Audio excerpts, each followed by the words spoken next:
chemistry all the time, and the reason we use the mole is it's a more convenient amount. If you were actually measuring out molecules of something, you would have masses that would be in the range of something to the negative 23rd or something to the negative 24th grams. You're not going to have a balance that would mass that. So instead, if you want to mass out gram amounts, which is a reasonable mass of chemical to use, we use a mole. We use 6.02 times 10 to the 23rd atoms or molecules or formula units of that thing. So you're going to hear a mole a lot. So one thing we're going to need to do is if I know that I want a mole of barium sulfate, I have to be able to calculate the molar mass. So the periodic table is quite handy. It has all the molar masses of these things on them, just not on mine. So on your periodic table, you'll look at hydrogen and you'll see it'll say something like 1.0079 right here. That's if you had a mole of hydrogen, it would weigh 1.0079 grams. If you see sodium and look below it, somewhere on the period on your sodium score, it'll say 22.99. So if I have a mole of sodium atoms, I have 22.99 grams of sodium. So what you can do, if you have a mole of a compound, for example, we're going to look at barium, I think it was barium sulfate that I wrote down. You'll look at barium, and you'll see that its molar mass is 137.33, I think, grams for a mole of it. Your sulfur's right here, and your oxygen's right here. This guy's about 32, this one's 16. So if I have barium sulfate, I have 1 barium, 1 sulfur, and 4 oxygens. So let's see how to calculate this.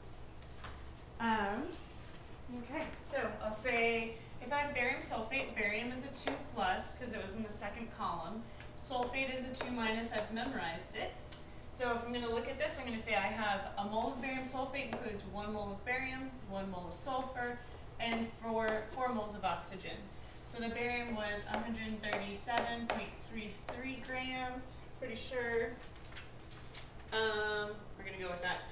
The sulfur is 32.06, I'm pretty sure, grams per mole. And the oxygen, I'm going to have 4 moles of oxygen. Each of those moles weighs 16 grams. Okay, so if I did get those molar masses correct, when I add those up, I'll get a mole of barium sulfate is going to weigh 233.39. Different periodic tables go to different places, whether they go to the hundredths or the tenths or the thousandths place. So your molar masses will be slightly different, but it should still be 233 point something, 233.3, 233.4, 0.5, somewhere around there. That would be the largest that would vary. It probably won't even vary that much. Okay, calcium nitrate. Calcium is a 2 plus. Nitrate is a 1 minus. So I'm going to need 2 nitrates. Okay, so when I look at this, since I have 2 nitrates, each nitrate has 1 nitrogen and 3 oxygens. So I'll have 2 nitrogens and 6 oxygens in my formula. Okay, so 1 calcium, 2 nitrogens, and 6 oxygens. A mole of calcium weighs 40.08 grams. 2 moles of nitrogen, let's see, each mole of nitrogen is going to weigh 14.0079 grams from the periodic table I used. And the oxygens are going to weigh, I have 6 of them and each one weighs 16 grams. All right, when you add that up, you end up getting 164.094. Again, my molar masses might be a little off. I can't read my periodic table from here, so we're going to go with that. Okay, so it's molar mass. That's how much 1 mole of each of those compounds would weigh. And it's really convenient because now I could mass out 1/10 of a mole by dividing that molar mass by 10 or however much I want. So the style of calculations we're going to use is called dimensional analysis. Hopefully you already used this in your class. It's just, it's the way I teach everything with this. I've found that in my 6 years of teaching AP chemistry, I've taught some wonderful, amazing students, and the more likely the student is to write both of the units, like moles of calcium nitrate instead of just moles, or instead of just calcium nitrate, if they used both units, and the more likely they were to use the dimensional analysis, the more likely they were to get the answer right. It prevents mistakes, helps you calculate things that you don't quite understand. So I do require dimensional analysis, and it's not because I'm a jerk, it's just because it's what I've seen in 6 years. I don't care how smart the kid is, there were fewer mistakes with dimensional analysis. And those are my kids that they do the best. So, sorry. I know it takes longer to write. I myself am not a big fan of the writing part. So, okay, so this is how it's done. The unit you have goes on top, or is what the unit you start with, and then you're going to convert from what you have to what you want. This conversion factor has to be equal. So if I had feet, I would go from feet to inches by saying there are 12 inches is equal to 1 foot. So top and bottom have to be equal. If I say there's 2 years, for every 1 year there's 365 days. So if it's on top, you multiply. If it's on bottom, you divide. So I would go the half times the 1 divided by the half. That's how your units cancel out or end up equaling 1. So let's see. I bought a plane ticket from Mexico City to Cancun for 1,100 Mexican pesos. Let's just call them MXP. And so I know MXP is going to go on the bottom, Mexican pesos. And I'm trying to find out how many US dollars, that's what I'd like to know. I'd like to know how many US dollars I spent. So I'm going to say 1 Mexican peso is equal to 0.071 US dollars. Okay, so it's on top, so I'll multiply this times this, divide by 1, but you know, don't really have to type that in. And I ended up getting, this was 78 US dollars. Alright, so often we don't calculate with pesos in chemistry, we calculate with molar masses, grams. So let's try one of these. This is how many grams of 2.5 moles of calcium carbonate weigh. So I'm going to start with the unit I have, 2.5 moles of calcium carbonate. Calcium's a 2 plus, carbonate's a 3 minus, or 2 minus, so CO3. Again, you get your practice with your polyatomic ions this way.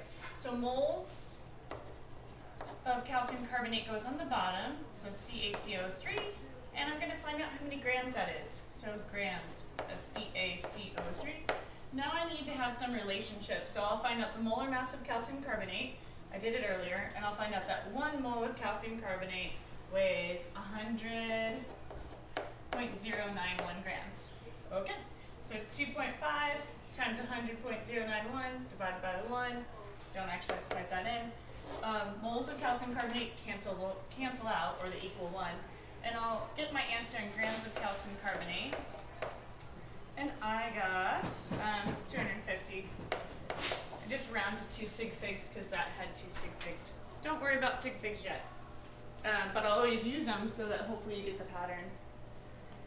Next, we'll use molarity and in dimensional analysis a lot. So first let's look at molarity. So molarity is going to be moles per liter. And the nice thing about that, so this is moles per liter, is this will allow me to convert from liters to moles, if I have the molarity, or from moles to liters. It's a conversion factor. So, and if I'm just finding molarity, just take your moles, divide by your liters. So what is the molarity of 2.5 moles dissolved in 2 liters of solution? Well, that's 2.5 moles per 2 liters. Okay, so that is 1.25 molar. I'm going to round to 2 sig figs though, so 5 and greater round up, so this is 1.3 molar. Okay, moles divided by liters. That's our way of measuring how concentrated something is in chemistry. Like really concentrated lemonade is super sweet and sour. Really watery lemonade, lower molarity. Okay, what is the molarity of 20 grams of sodium hydroxide dissolved in 850 milliliters of water? So I'm going to take these grams, I'm going to find out how many moles that is, and I'll divide by this amount of liters, because I want moles per liter. So I have 20 grams of sodium hydroxide. The unit I have is grams of sodium hydroxide. I want moles of sodium hydroxide. Sodium is 1 plus Na.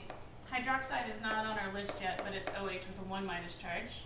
So I'll find out how much 1 mole weighs. It ends up being 39.99 grams is 1 mole of sodium hydroxide. I did that the same way I did the others. I did it earlier. Mass out, then 22.99 plus 16 plus 1.01.